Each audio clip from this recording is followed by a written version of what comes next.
Hey vous, j'espère que vous allez bien. Je suis ravie de vous retrouver aujourd'hui pour un vlog parce que demain à 16 h, je suis invitée avec d'autres influenceurs livresques par la maison d'édition Hachette Roman. Oui. Donc c'est pour ça que je vais vlogger toute cette journée demain, puisqu'en plus de ça, comme voilà, je suis invitée à Paris avec mon chéri, on s'est dit pourquoi pas passer la journée entière là-bas. Et voilà, je vais vous emmener avec moi. Alors je ne sais pas si je vais pouvoir filmer là-bas, mais quoi qu'il en soit, je vais vous partager ma journée. Donc j'espère que ça va vous plaire. Et franchement, un immense merci à vous, vraiment, parce que sans vous, jamais je n'aurais eu ce genre d'opportunité. Donc vraiment merci à vous de me suivre. Bon allez, sur ce, j'espère que vous allez kiffer. Mais avant, générique.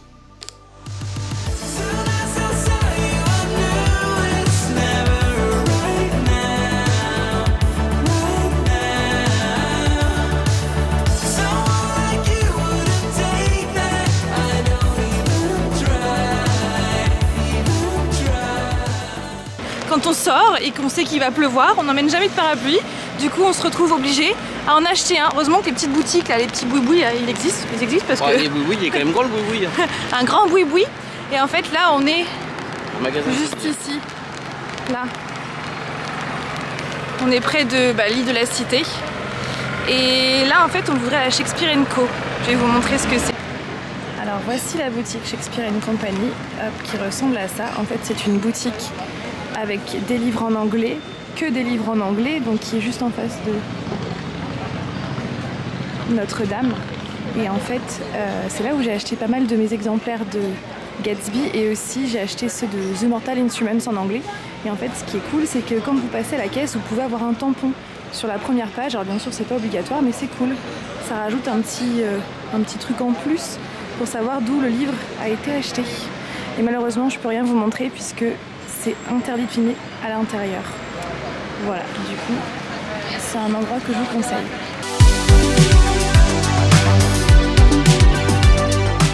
Petite balade dans le Marais, toujours sous notre parapluie fraîchement acheté.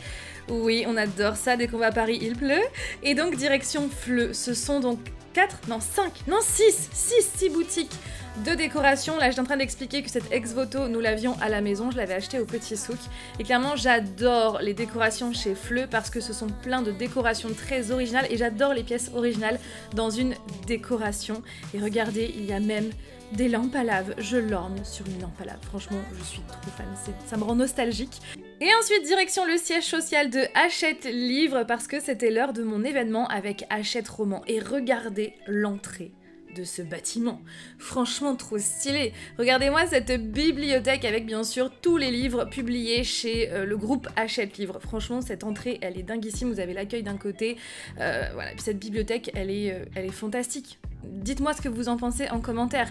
Donc bien sûr, ce sont tous les livres publiés chez le groupe Hachette Livre, donc Hachette Livre, Hachette Heroes, Hachette Roman, vous avez aussi d'autres maisons d'édition. Pour l'événement, il y avait un magnifique gâteau où était inscrit « Si l'occasion se présente, je crois que je les brûlerai tous ». Donc c'était sur le dessus du gâteau, et donc le but, tout simplement, c'était que l'autrice brûle la première couche du gâteau pour faire apparaître la couverture de son premier roman qui va sortir en mai prochain. Regardez, je suis trop fan. J'ai vu plusieurs fois passer ce genre de vidéos sur les réseaux sociaux où on brûle la première couche pour faire apparaître une image. Je trouve ça beaucoup trop canon. Et donc voici la couverture de ce fameux livre qui s'intitule Elle et le feu. On suit 3 héroïnes, je vous les présenterai aussi après, mais qui participent, disons, à un concours de princesse car le prince doit choisir son épouse et en fait ça c'est le cadre de base, mais moi le but c'est vraiment de présenter des royaumes extrêmement différents, des femmes extrêmement différentes qui ont toutes des envies, des ambitions, des défauts et des qualités différentes et qui essayent de trouver leur place dans une société qui leur appartient pas forcément. Après cet événement de folie, nous avons décidé de faire un petit tour sur les Champs-Élysées comme ça, histoire déjà que je me fasse un petit backup chez Sephora de produits de soins et puis aussi histoire de flâner, sachant qu'à ce moment-là, il ne pleuvait plus. Oui!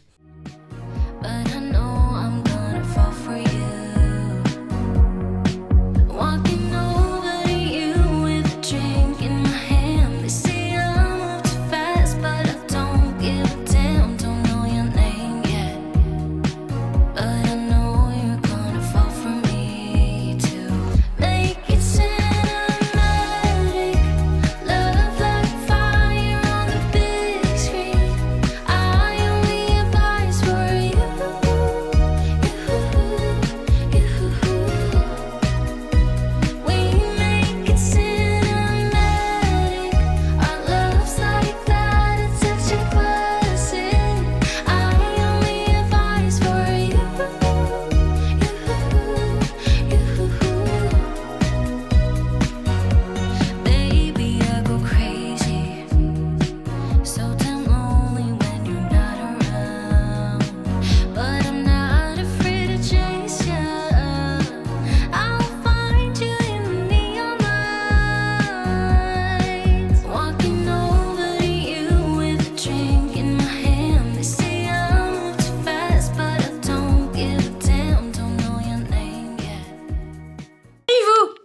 là c'est là. J'espère que vous allez toujours bien. Donc aujourd'hui nous sommes mardi. Je voulais revenir sur l'événement qui s'est déroulé donc vendredi dernier. Donc c'est les images que vous venez tout juste de voir. Je voulais revenir dessus parce que franchement j'ai passé un super bon moment dans les locaux de Hachette Roman. Enfin c'est Hachette Livre. Et après vous avez donc toutes leurs marques en fait qui leur appartiennent, dont Hachette Roman.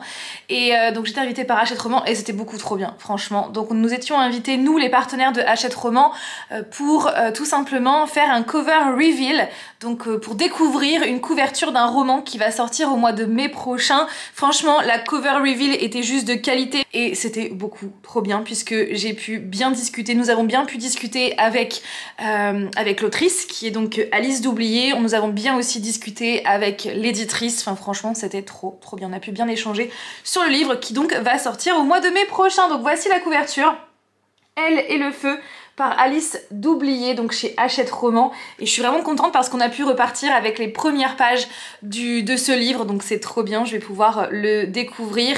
Et en plus de ça, ce sont des points de vue internes. Vous savez la passion que j'ai pour les points de vue internes, donc quand c'est écrit à la première personne du singulier, j'adore ça. Donc voilà, donc c'est le premier tome d'une duologie qui va donc sortir donc au mois de mai prochain. En plus de ça, j'ai pu avoir une dédicace de Alice Doublier avec cette phrase « N'éteins jamais ta flamme ». Donc il fallait choisir parmi 3 des citations de son roman et moi j'ai choisi cette phrase parce que je trouve qu'elle est très vraie. Voilà, il faut jamais éteindre sa flamme, il faut vraiment sans cesse la raviver et montrer qui vous êtes vraiment. Donc franchement j'adore sur des petits flyers comme ça. Plus de ça, l'éditrice nous a raconté qu'à l'intérieur il y aura une carte. Et ça franchement c'est cool quand il y a une carte dans une saga, dans un livre de fantasy, parce que ça permet vraiment de bien se situer. Franchement je trouve que c'est même devenu indispensable maintenant. Vraiment un immense merci à vous Hachette Roman pour l'invitation. Et en plus de ça j'ai passé un super bon moment avec d'autres influenceurs livresques, puisqu'en fait nous étions par table de 3 ou 4 pour justement que l'autrice et l'éditrice puissent aller de table en table et pour qu'on puisse poser des questions. Et du coup j'étais avec Anaïs, donc les lectures d'Anna sur Instagram, et Lorenzo, la bouquinerie de Lorenzo sur TikTok et Instagram. Et franchement tous les 3 on a super bien parlé de livres, de films aussi, de Marvel notamment. Enfin bref c'était vraiment beaucoup trop bien, on a passé un bon moment. Et puis à la fin j'ai aussi bien discuté donc avec Anaïs et Amy, donc pareil leurs comptes sont en barre d'informations. Voilà, donc franchement c'était un trop bon moment. Et avant de partir, on a pu se servir en livres puisqu'il y avait des étagères de livres mises à disposition pour le personnel. Du coup on a eu l'autorisation de se servir. Donc j'ai pris tout d'abord Awake par Natasha Preston. Donc c'est l'autrice qui a écrit La Cave. D'ailleurs je l'ai sorti pour vous le montrer. La Cave que j'ai vraiment adoré, que j'ai lu il y a de cela plusieurs années. Par contre trigger warning, ça parle de kidnapping, de séquestration, de VIOS, de violence aussi. Ce livre retourne clairement l'estomac et c'est vraiment à ne pas lire si vous êtes très sensible, parce que c'est tellement bien écrit qu'on ressent vraiment les émotions du personnage. Du coup voilà, je me suis pris Awake par Natasha Preston. J'ai pris également Maudite, donc par Michel Zink. Alors ça m'a intriguée parce que c'est le titre de mon préquel de ma saga marquée, donc j'ai tout de suite été intriguée. Donc je ne sais pas vraiment de quoi ça parle parce que j'ai lu vite fait le résumé, mais en tout cas voilà, je l'ai pris. Et j'ai aussi pris ça avec Anaïs, on a pris le même. C'est Mon carnet de travail sur l'ombre. Ça nous a vraiment intrigué. Le phénomène mondial Shadow Work, 50 exercices pour faire la lumière sur vos zones d'ombre. Voilà, avec donc tout plein d'encarts à remplir avec des questions. Voilà, why not, j'ai envie de dire. Voilà pour tout ça et franchement ouais c'était un super bon moment. Sur ce, vous savez quoi, comme je n'ai pas envie de clôturer le vlog maintenant, je vais vous emmener un petit peu avec moi, voilà, dans ma journée d'aujourd'hui, tout simplement. Donc j'espère que vous allez kiffer et je vais aussi vous parler d'écriture parce que j'ai des projets, un gros projet en cours, et puis notamment Maudite, voilà, puisque vous êtes quand même assez nombreux régulièrement à me demander quand est-ce que je vais sortir Maudite, donc le préquel de Marquée. Donc comme ça va me permettre dans ce vlog de vous en parler. Voilà, donc sur ce, à plus tard. Je viens de recevoir ce colis, donc c'est une commande que j'ai passée sur Etsy il y a un petit peu plus d'une semaine. Justement, je pensais le recevoir beaucoup plus tard, c'était plus rapide que prévu. Donc c'est un produit que je cherchais depuis quelques temps, et donc le voici. Oui, il est tout petit, bien emballé, donc ça c'est vraiment cool. Donc il s'agit d'une étagère à vinyle, et franchement, le résultat est propre.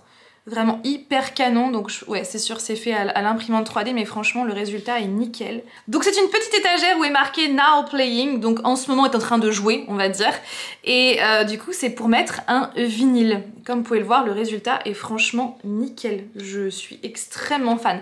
Donc en fait pour vous expliquer, il y a quelques temps nous avons fait ce mur avec des cubes de chez Ikea avec différentes profondeurs et différents coloris pour tout simplement y mettre de la déco, des verres, des Lego ainsi que nos vinyles. Et franchement on adore le résultat à tel point qu'à chaque fois que quelqu'un de notre entourage vient dans notre maison et s'aperçoit de cette nouveauté dans notre salon, et bien à chaque fois les personnes sont fans du résultat. Et donc du coup ici nous avons un mur blanc, en bas nous avons notre platine qui sera rehaussée donc grâce à un meuble que nous sommes toujours en train de chercher, et ensuite au dessus je vais y accrocher cette petite étagère pour tout simplement mettre le vinyle que nous écoutons en ce moment. Donc ouais c'est trop stylé, regardez je vais vous montrer. Le principe c'est de placer hop le vinyle comme ça. Voilà, et le fait que ce soit blanc, et eh bien ça ressort, l'écriture ressort vraiment très bien sur le vinyle. Franchement, c'est hyper stylé.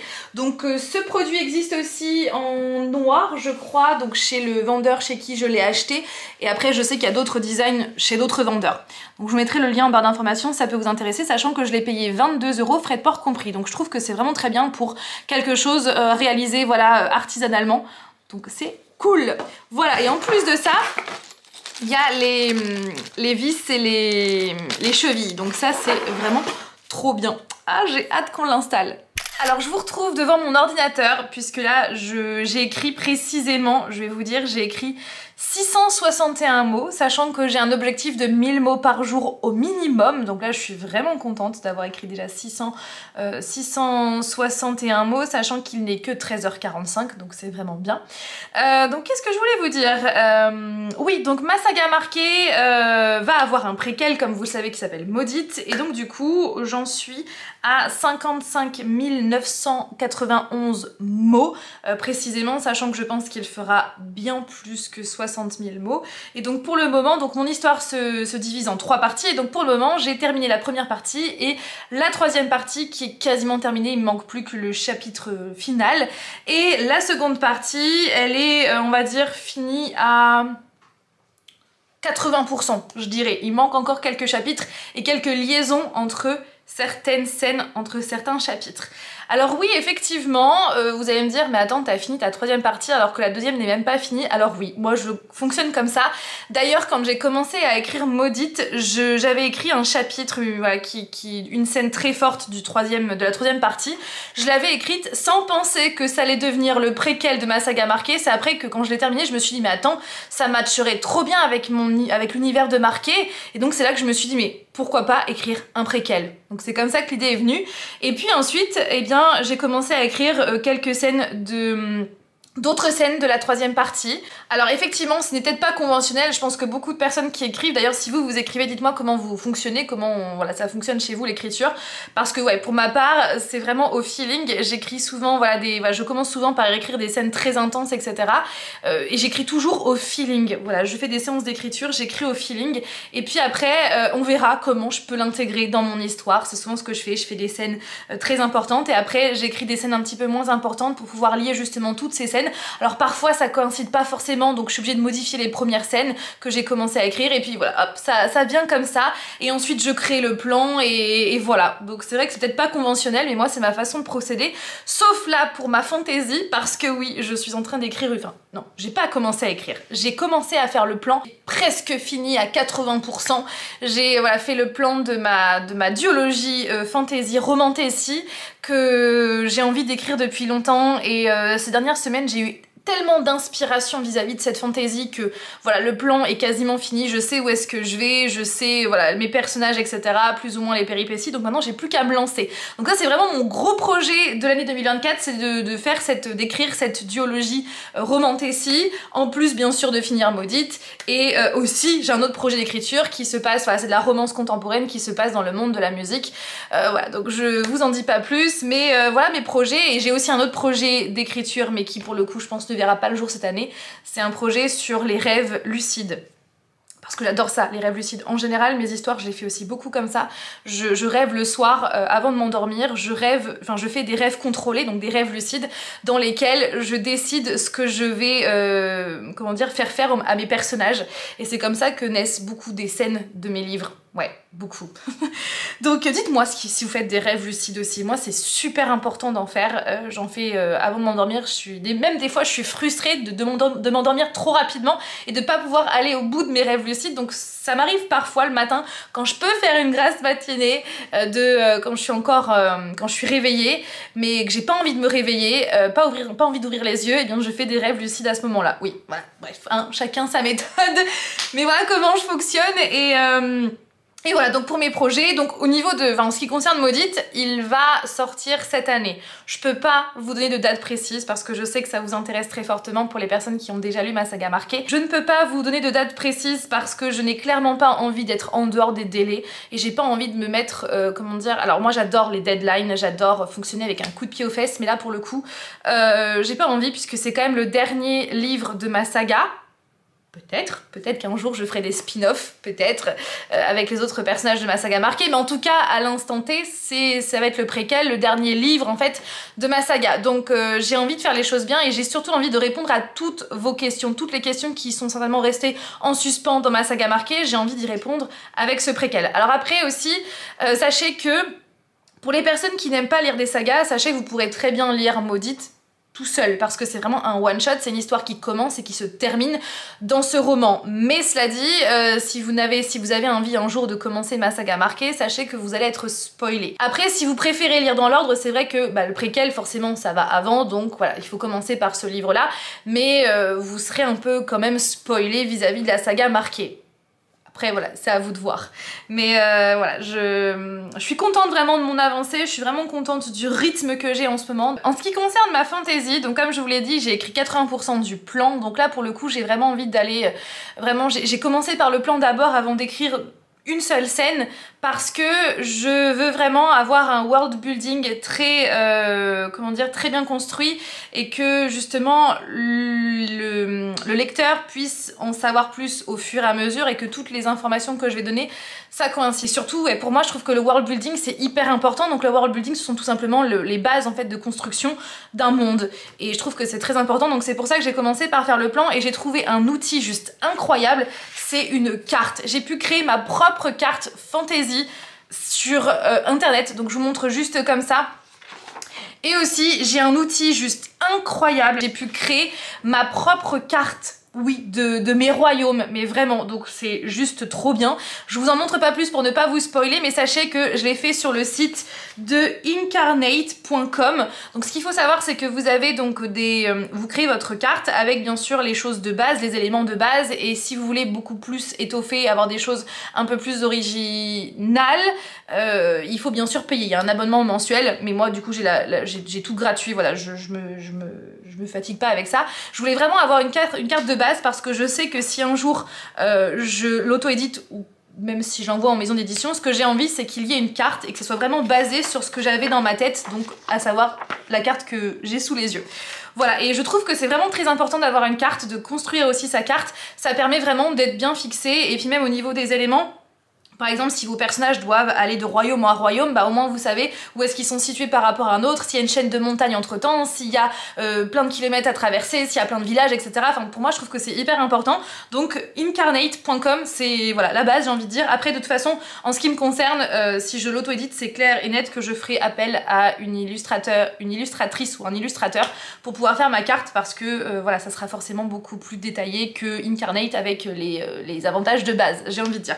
Voilà, donc je trouve que c'est vraiment très bien. Alors là pour le coup ce n'est pas du tout une intelligence artificielle, c'est vraiment vous qui placez la terre en fonction de là où vous voulez, c'est vous qui rajoutez des îles, c'est vous qui rajoutez tout, c'est vous qui faites, voilà. Donc je trouve que c'est un super outil et je voulais vous partager ça. Voilà, et en ce qui concerne la fantasy, en ce moment je suis en train de faire un vlog, voilà, par rapport à je vais faire un vlog tout au long de l'écriture du tome 1. Et une fois que le tome 1 sera terminé, et en fonction de ce que je vais faire, si je l'édite ou si je l'auto-édite, eh bien je sortirai le vlog. Comme ça, vous aurez tout le processus de création de ce premier tome. Bon, sur ce, je vais m'arrêter de parler puisque là il est 14 h et je dois aller chez le vétérinaire puisque j'ai rendez-vous, nous avons rendez-vous à 14 h 30 pour notre petit Ulkio qui va avoir son vaccin des 6 mois, donc je vais l'emmener. Maintenant il commence à connaître le vétérinaire, donc il sait où il va et il est pas, voilà, il a pas trop envie parce que Ulkio c'est un Shiba Inu et forcément voilà, c'est un chien qui est très rapidement anxieux comme moi, qui est très têtu aussi parce que quand il a pas envie, il a vraiment pas envie, mais ouais, il est très anxieux, donc il faut toujours justement lui montrer que tout va bien et qu'il est en sécurité. Donc voilà, et c'est vrai que quand on arrive chez le véto, souvent il est pas bien, voilà. Donc on va y aller tranquillement et puis je vous retrouve après. Tu viens? Tu viens dehors? Est-ce que tu viens dehors? Allez, viens Ulkio. Là il est indécis. Il se dit j'aimerais bien rester dedans, mais c'est vrai que dehors ça peut être pas plus mal. Il est trop mignon. À chaque fois qu'on croise des gens, les gens l'appellent le renard, le petit renard. T'es un renard toi? Hein, Ulkio? T'es un petit renard? Ah, il y a un autre chien qui fait du bruit. Après cette bonne journée, direction un étang pour faire le tour complet de cet étang, pour que Alec puisse faire son petit tour en trottinette et pour que Ulkio puisse se dépenser. Et franchement, le temps, la température, franchement, tout était parfait. Et franchement, c'est ce genre de moments que j'adore. Des moments si simples, mais qui font tellement du bien, tellement chaud au cœur. Vraiment, je suis trop fan de ces moments avec ma petite famille. With you, I can feel it in my body. With you, I can feel it in my mind.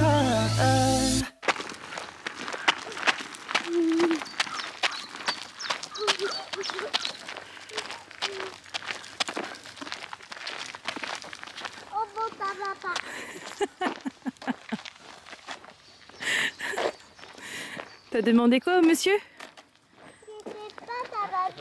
Tu lui as demandé si ça va bien et il t'a pas répondu, donc tu penses qu'il va pas bien? Bah ouais, il m'a pas répondu. Ah bah oui, donc il va peut-être pas bien du coup le monsieur. On dit bonjour tout le monde. Bonjour tout le monde. C'est moi. On regarde papa et Ulkio. Ils font de la marche. De la marque. Après, et vous à côté de les bateaux à côté de l'océan. Tu crois que ça s'appelle l'océan? Oui, avec des bateaux. C'est l'océan? Avec des bateaux. Ça s'appelle un étang. Un étang? Ouais, c'est plus petit, beaucoup plus petit que l'océan. Hé, papa, on fait une vidéo. Nous, on te recours là. Ouais, vas-y, filme, fais une petite vidéo. Oh là.